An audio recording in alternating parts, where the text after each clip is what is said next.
what happens on any 2 days in this country related to your subject, okay, or generally to the subject of deprivation and the kind of problems you are dealing with. In 2 days, 94 farmers will commit suicide. About 600 will attempt it. 6 to 7 times the number of people who succeed will actually attempt suicide. I'd like to say at the very outset, so that you're absolutely clear, all the farm statistics that I use, all the farm suicide data that I use are the Government of India's National Crime Records Bureau. I do not have any independent data of my own. NCRB data are what I use. I will question and interrogate that data, and I will show you that it is inadequate. But let me put it this way: the NCRB, the National Crime Records Bureau data, are authentic but not accurate. They're authentic because they're the only source you have, really. If you take the period between 1991 census and 2001 census, 8 million farmers have quit farming. That's about 2,200 a day that are quitting farming. So in 2 days, 4,300 plus will quit farming for good. In the same period, 2 days, if you go by the Government of India statistics, over 6,100 children will die of malnutrition, and several times that number will enter grade 3 and grade 4. Statement of revenue foregone has 12 tables, and you need to look at tables numbers 5 to 12, where all the concessions are listed out. 500,000 crores is written off under these 3 heads. That is 57 crores an hour, almost 1 crore a minute. But there's no money for the farmers, and there's no money for credit. There's no money for rural agriculture, for the rural person who actually needs the credit. In the 60s and 70s, we had huge peasant struggles. The problematic, as I would pose it, sir, is in the 60s and 70s, we had mass peasant struggles. In the 90s and 2000s, we have mass peasant suicides. What has happened in that period? That mass struggles have given way to mass despair. That mass optimism that we can do this has given way to a complete loss of faith and despair. Why did mass struggles get replaced by mass suicide? There are very concrete answers for this. Everything, they're complex in the sense that everything is complex, but they're not all that complex. We can pin down what went wrong and where it went wrong. It's not impossible. It is necessarily fragmented, because all explanations are. 4 months ago, in the city of Aurangabad, Mercedes-Benz made its biggest ever single sale on one day. It sold 150 Mercedes-Benz to a bunch of merchants in Aurangabad. You read about it, you've seen it on television? Yeah. Who paid for those? Where did the money come from for those 150 Mercedes-Benz? The deal was worth 63 crores. 44 crores came from the public sector bank, the State Bank of India, at 7% interest. The very same State Bank of India, in the very same Aurangabad, sells you will give you funds for a tractor at 12.75% interest. 12% if you are taking 4 lakhs for your tractor, 12.75 if you are taking 5 lakhs, 14% if you are taking 6 lakhs. So for a Mercedes-Benz, you're paying 7%. For a tractor, you're paying between 12.75 and 14% interest. And then we wonder about why there's a crisis of credit in the countryside. Thousands of women's suicides are cut out. They're counted as suicides. They're not counted as farmers' suicides, because in the traditional understanding that woman is not a farmer, she's a farmer's wife. Right? That's why I said the National Crime Records Bureau are authentic, they are not accurate. The farm suicides are not the agrarian crisis. Please understand this. The farm suicides are a fallout of the agrarian crisis. The farm suicides are not the agrarian crisis. They are its consequence, not its cause. They are its outcome, not its origin. They are one face of the crisis. There are many others. Secondly, do not detach this crisis from the overall economic, political, social directions of this country. All the government studies have shown much higher figures of rural poverty than the Government of India is willing to place on record. This is important for you to know. In the last 15 years in this country, inequality has grown faster in the last 15 years than it has at any time in the preceding 50. But what we're talking about in India is the largest recorded wave of human suicides in history. There may have been larger ones that are not recorded.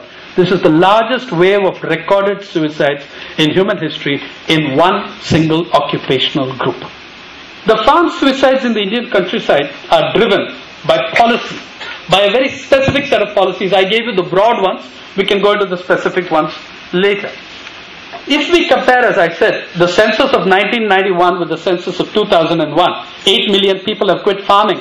2 months from now, we are going to get the census of 2011. And you will see that the same farm suicide figures are going to look a lot worse because the number of farmers is shrinking. Here is one of the most important points about the farm suicides in India as against non-farmers suicides in India. So the number of farmers is coming down, but the suicide numbers are rising, which makes it extremely disturbing. This is one of the very, very frightening features of our farm suicide. Look at it. In 1995, total number of farm suicides in the country, 10,720. 96, 13,729. 2005, 17,131. 2009, 17,368. As the number of farmers goes down, the number of suicides goes up. There are years when it's fallen, there are years when it's spiked. But overall, the trend is pretty dismal and alarming. The NCUS report tells us 836 million Indians live on less than 20 rupees a day. The average farm household per capita lives on 16 rupees a day. 16 rupees a day. What justifies our calling a person farmer who does not control his crop? He does not control the retail trade. He does not control the market anymore. The APMC is finished. He does not control seed, fertilizer, pesticide. Electricity and water are also being privatized. There are whole dams in Maharashtra that have been handed over to private management. In Rajasthan, how do the Adivasis of Kottada Tehsil in Udaipur deal with hunger? They are not able to work on the NREGS sites because they don't have the stamina. So a family of 8 members rotates hunger. 2 brothers eat well today. The others virtually starve. Those 2 go out and do a full day's work. They come back the next day, 2 more members of the family go out, eat well and go out, and these 2 guys stay at home. They're rotating hunger. Okay? The solutions are there, at least in terms of mitigating the crisis to the point of the suicide. Beyond that, the solutions are much larger than immediate actions. There the solutions are medium-term and long-term policies. But you will find quite a few starting points. If not solutions, you will find quite a few starting points to solutions in the National Farmers Commission reports. Can I tell you, one whole session of Parliament, 3 sessions ago, one entire session of Parliament went into discussing a fight between 2 brothers, Mukesh and Anil. Now my request is this: if we can have an entire session dedicated to the fight between 2 brothers, can we have one special session of Parliament in the history of this country to discuss the agrarian crisis? Declare agriculture a public service. These people put the food on the nation's table. Declare agriculture a public service so that it has a minimum income for the farmer, and measure the growth not in terms of number of bales of cotton, but in terms of the income of the farmer and the agricultural worker. Today, some of the smallest money lenders are committing suicide. Their clients are running away or killing themselves. They cannot pay. The Prime Minister came down, I was summoned, we had a discussion, then he came down to Vidarbha. When I saw the package they put up, I begged them, don't do this, it is insane. 48, between the Chief Minister and the Prime Minister, they had a proposal to distribute 48,000 cows and buffaloes in the farmers of Vidarbha who neither had water nor fodder. I begged them not to do it, they gave it out. And they were very thrilled with themselves, and politicians posed with one poor woman and her buffalo. So I went looking for that woman. Her name is Kamlabai Gude. I asked her, so how is the buffalo given to you by the Prime Minister doing? She said, Saheb, ye bais nahi hai, ye booth hai. It eats more than my family. And so the villages were full of people trying to give away their cows or First trying to sell it. Then they couldn't sell it. She gave it free to her neighbor in the village.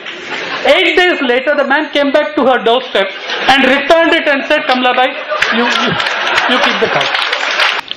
Coming back to that closing point, you can fight it, but you cannot fight it like you cannot solve the problems of education entirely in the education sector. There's a larger society, a larger policy affecting education. The agrarian crisis in 5 words. The drive towards corporate farming. That's one. The process in 5 words. A phrase coined by Professor Nagaraj. Predatory commercialization of the countryside. The result in 5 words. The largest displacement in Indian history. Not through guns and tanks, but by making agriculture impossible. You can turn it around. You can. But don't try fighting it as purely a problem in agriculture. It's a problem in your society, in the economy, and the world as well. But you've got to then tackle the issues of inequality, you've got to tackle the issues of Indian policy, and you can turn it around. Thank you very much.